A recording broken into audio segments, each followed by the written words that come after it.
The 1,000 injuries of Fortunato I had borne as best I could, but when he ventured upon insult, I vowed revenge. You, who so well know the nature of my soul, will not suppose, however, that I gave utterance to a threat. At length I would be avenged. This was a point definitively settled. But the very definitiveness with which it was resolved precluded the idea of risk. I must not only punish, but punish with impunity. A wrong is unredressed when retribution overtakes its redresser.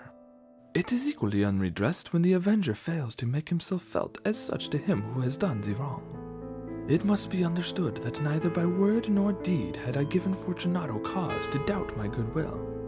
I continued, as was my wont, to smile in his face, and he did not perceive that my smile was now at the thought of his immolation. He had a weak point, this Fortunato, although in other regards he was a man to be respected and even feared. He prided himself on his connoisseurship in wine. Few Italians have the true virtuoso spirit. For the most part, their enthusiasm is adopted to suit the time and opportunity to practice imposture upon the British and Austrian millionaires. In painting and gemmery, Fortunato, like his countrymen, was a quack. But in the matter of old wines he was sincere. In this respect I did not differ from him materially. I was skilful in the Italian vintages myself, and bought largely whenever I could. It was about dusk one evening during the supreme madness of the carnival season that I encountered my friend. He accosted me with excessive warmth, for he had been drinking much. The man wore motley. He had on a tight-fitting party-striped dress, and his head was surmounted by the conical cap and bells. I was so pleased to see him that I thought I should never have done wringing his hand. I said to him, "My dear Fortunato, you are luckily met. How remarkably well you are looking today. But I have received a pipe of what passes for Amontillado, and I have my doubts." How? Said he. Amontillado? A pipe? Oh, impossible. In the middle of the carnival. I have my doubts, I replied, and I was silly enough to pay the full Amontillado price without consulting you in the matter. You were not to be found, and I was fearful of losing a bargain. Amontillado. I have my doubts. Amontillado. And I must satisfy them. Amontillado. As you are engaged, I am on my way to Lucchese. If anyone has a critical turn, it is he. He will tell me. Lucchese, you cannot tell Amontillado from sherry. And yet some fools will have it that his taste is a match for your own. Come, let's go. Whither? To your vaults. My friend, no, I will not impose upon your good nature. I perceive you have an engagement. Lucchese I have no engagement. Come. My friend, no, it is not the engagement, but the severe cold with which I perceive you are afflicted. The vaults are insufferably damp. They are encrusted with nitre. Let us go, nevertheless. The cold, it's merely nothing, and Amontillado, you have been imposed upon, and as for Lucchese, he cannot distinguish sherry from Amontillado. Thus speaking, Fortunato possessed himself of my arm. Putting on a mask of black silk and drawing a roquelaire closely about my person, I suffered him to hurry me to my palazzo. There were no attendants at home. They had absconded to make merry in honor of the time. I had told them that I should not return until the morning, and had given them explicit orders not to stir from the house. These orders were sufficient, I well knew, to ensure their immediate disappearance, one and all, as soon as my back was turned. I took from their sconces 2 flambeaux, and giving one to Fortunato, bowed him through several suites of rooms to the archway that led into the vaults. I passed down a long and winding staircase, requesting him to be cautious as he followed. We came at length to the foot of the descent, and stood together on the damp ground of the catacombs of the Montresors.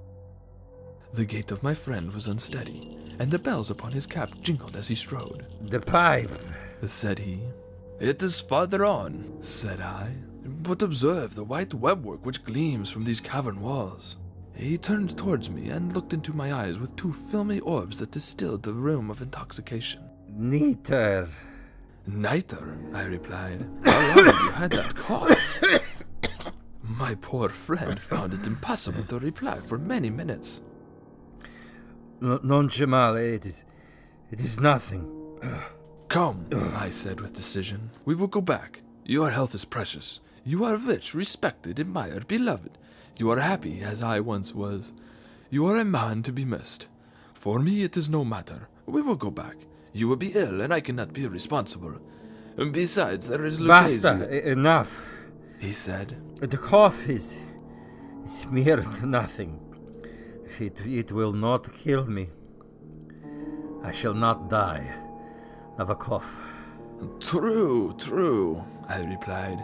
And indeed, I had no intention of alarming you unnecessarily, but you should use all proper caution. A draught of this medoc will defend us from the dumps. Here I knocked off the neck of a bottle, which I drew from a long row of its fellows that lay upon the mold. Drink, I said, presenting him the wine. He raised it to his lips with a leer. He paused and nodded to me familiarly while his bells jingled. A drink, he said, to the buried that repose around us. And I to your long life. He again took my arm, and we proceeded. These vaults are extensive. The Montresors, I replied, were a great and numerous family. Mi dispiace, I forget your arms. A huge human foot d'or in a field azure. The foot crushes a serpent rampant, whose fangs are embedded in the heel. And the motto? Nemo me impugnacesit. Good, he said. The wine sparkled in his eyes, and the bells jingled. My own fancy grew warm with the medoc. We had passed through walls of piled bones, with casks and puncheons intermingling, into the inmost recesses of catacombs. I paused again, and this time I made bold to seize Fortunato by an arm above the elbow. The nitre, I said. See, it increases. It hangs like moss upon the vaults. We are below the river's bed. The drops of moisture trickle among the bones.